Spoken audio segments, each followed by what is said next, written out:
Welcome to the Work Hard, Play Hard podcast. My name is Rob Murgatroyd, and I am a former doctor turned lifestyle entrepreneur. Each week, I interview some of the best minds on the planet on the science of achievement and the art of fulfillment.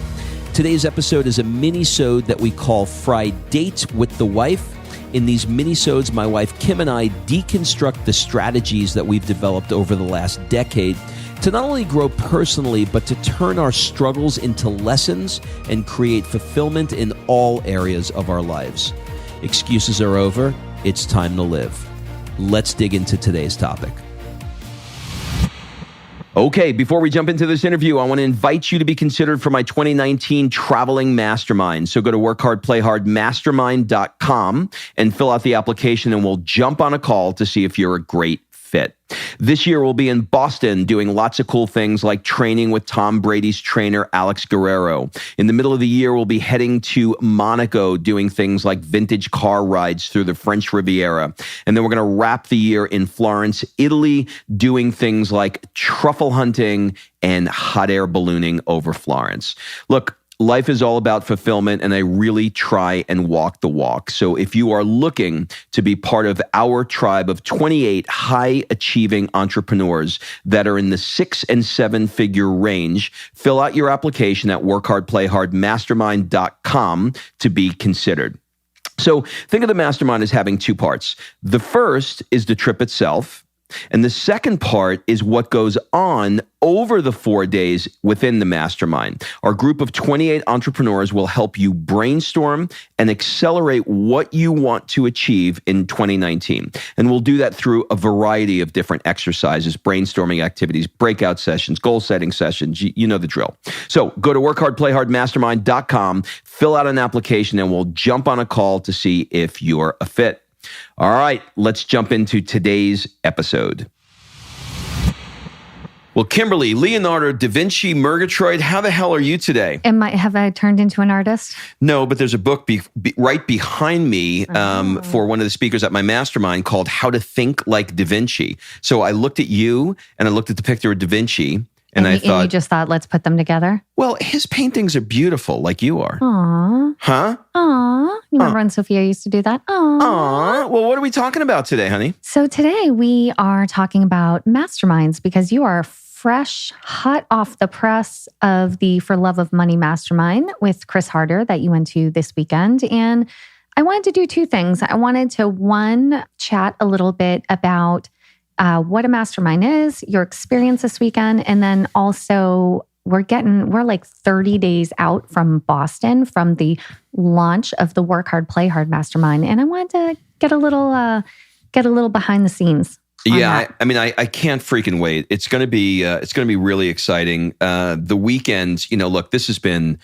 one hell of a travel, honey. I mean, we have been. I know you didn't ask, but I just feel like I need to share this. I mean, it started like 2 weeks ago, Jerusalem, and then Tel Aviv, and then LA for my mastermind. Now Atlanta. I mean, the podcast, the planning for the mastermind. It's It's a lot. a lot, honey. It's a lot. I have so much going on in my life. I just want to say, hold me. Can you hold me? I can hold you, but not right now because we have to do this podcast. All right, let's go. All right. So talk to me about what is the premise of a mastermind? So a group of smart people get together and you have problems in your life, in your business, and whatever, and you use the collective intelligence of the group to solve them?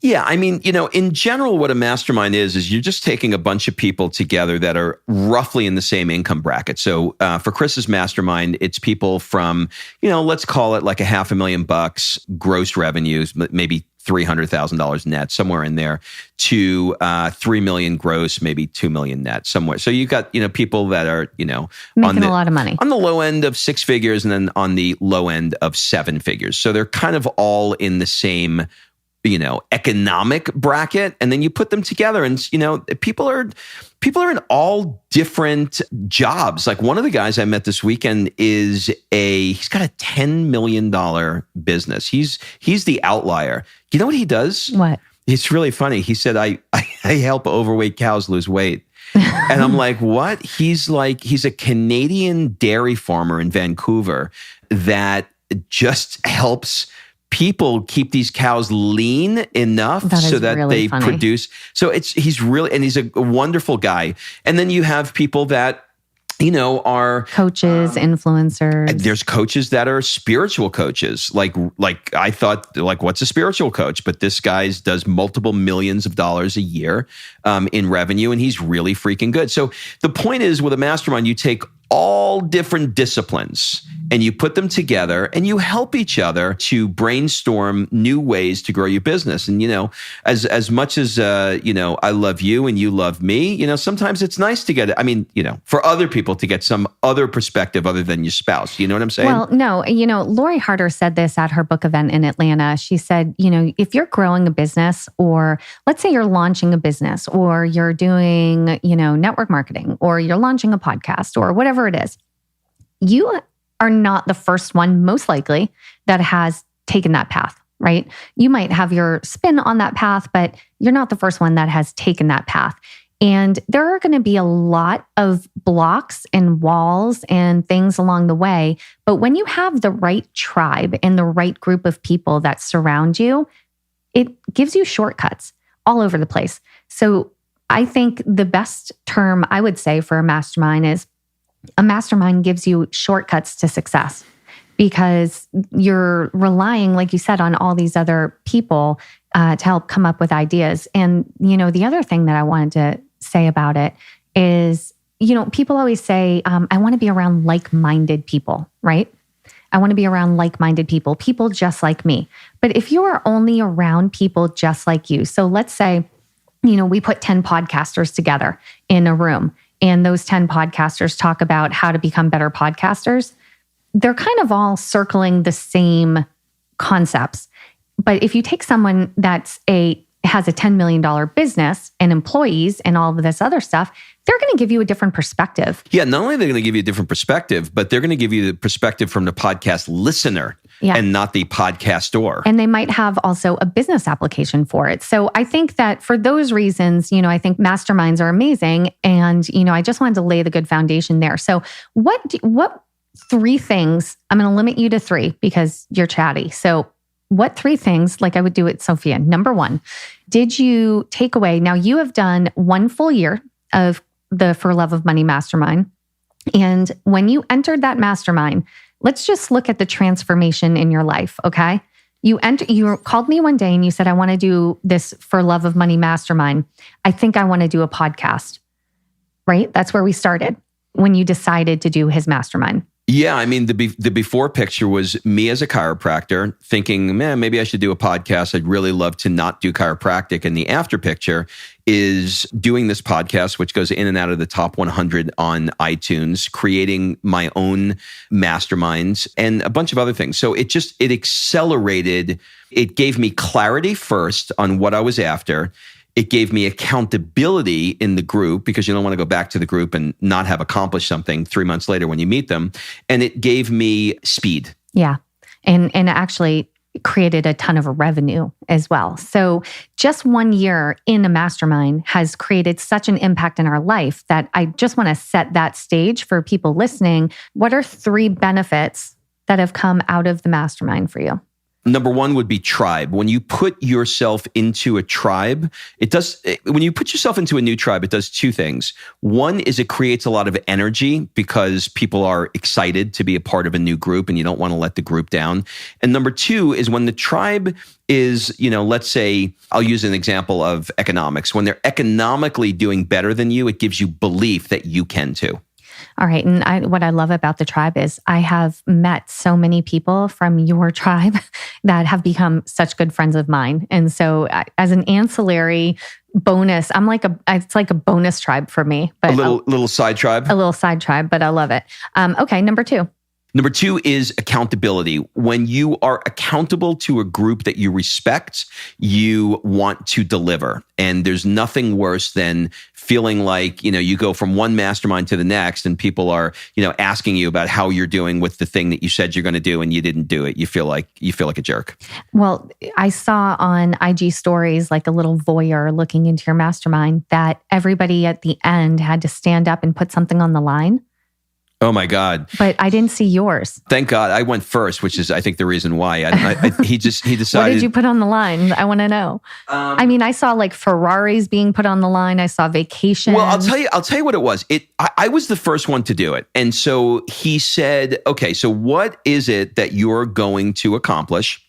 And if you don't accomplish it, what are you going to do that's positive? You can either choose a positive or a negative. So the negative could be, I'm gonna come to the next mastermind in a Speedo for 3 hours on the first afternoon. That would be the negative. Or the positive would be, if I accomplish it, I'm going to go to Hawaii. So it was like your choice to do. So what I did was I came up with one particular thing, which I'm not ready to share publicly yet because it's still in the works. Can you share it with me later? I will share it with you later. And when I accomplished that, I chose to go down the positive route. And the positive route was that when we moved to Hermosa Beach, we're right now budgeting around $7,000 a month for a rental while we're considering where we want to live. But we really want to be spending $10,000 a month. So I said, if I accomplish this goal, I will get the $10,000 house and not the $7,000 a month rental house. And so that felt really good. As he went from one person to the next, it got really, really interesting. Like, and we could, we'll mention Tara Romano. You should follow her. She's great.